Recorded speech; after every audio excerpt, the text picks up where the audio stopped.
in a second. Hold on. Republican Congressman Mike Conaway joins us now. He's live on Capitol Hill. All right, Congressman, I want to get to defense spending. I want to do that because you're on the, I think it's the Armed Services Committee or the Defense Appropriations Committee. I believe you are.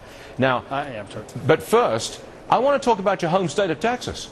Turns out in the past 2 years, your state accounted for half of all the net payroll increases in this entire country. Have I got that right, sir? Well, I think that's correct. And it's not by mistake. It's not an accident. Texas has a good business environment, a good tax environment, a place where folks can come and live the American dream. The district I get to represent right now, if you have a commercial driver's license and can pass a drug test, you can go to work this afternoon. So there are jobs in Texas because of the regulatory backdrop and the government backdrop, tax backdrop that is the state of Texas. Okay, fine performance. I think everybody wants to congratulate you on a terrific performance there in the great state of Texas. Now, well, thank you. We all take credit for it, of course.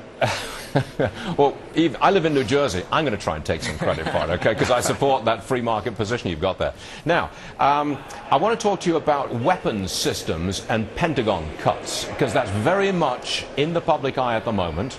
The Harry Reid plan uses $1 trillion worth of savings from the Pentagon because we're winding down the Iraq and Afghan wars. Okay, we got that.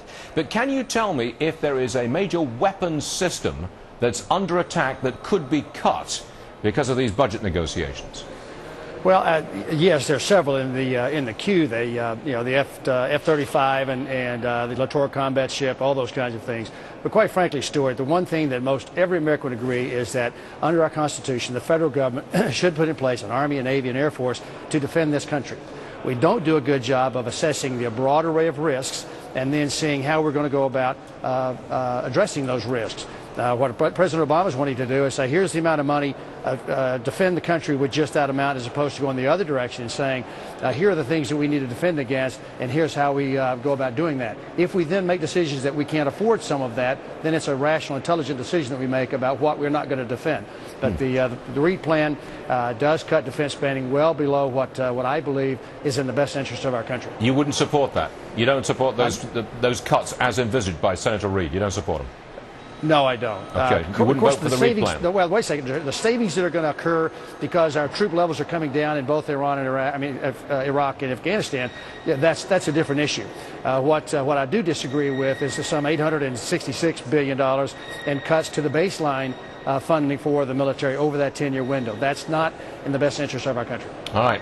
Congressman Mike Conaway, Republican, Texas, the great state of Texas. We appreciate you being with us today, sir. It's a busy day, and we thank you for it. Thanks, sir. Here's a question for you. What's the one thing that couples perhaps fight about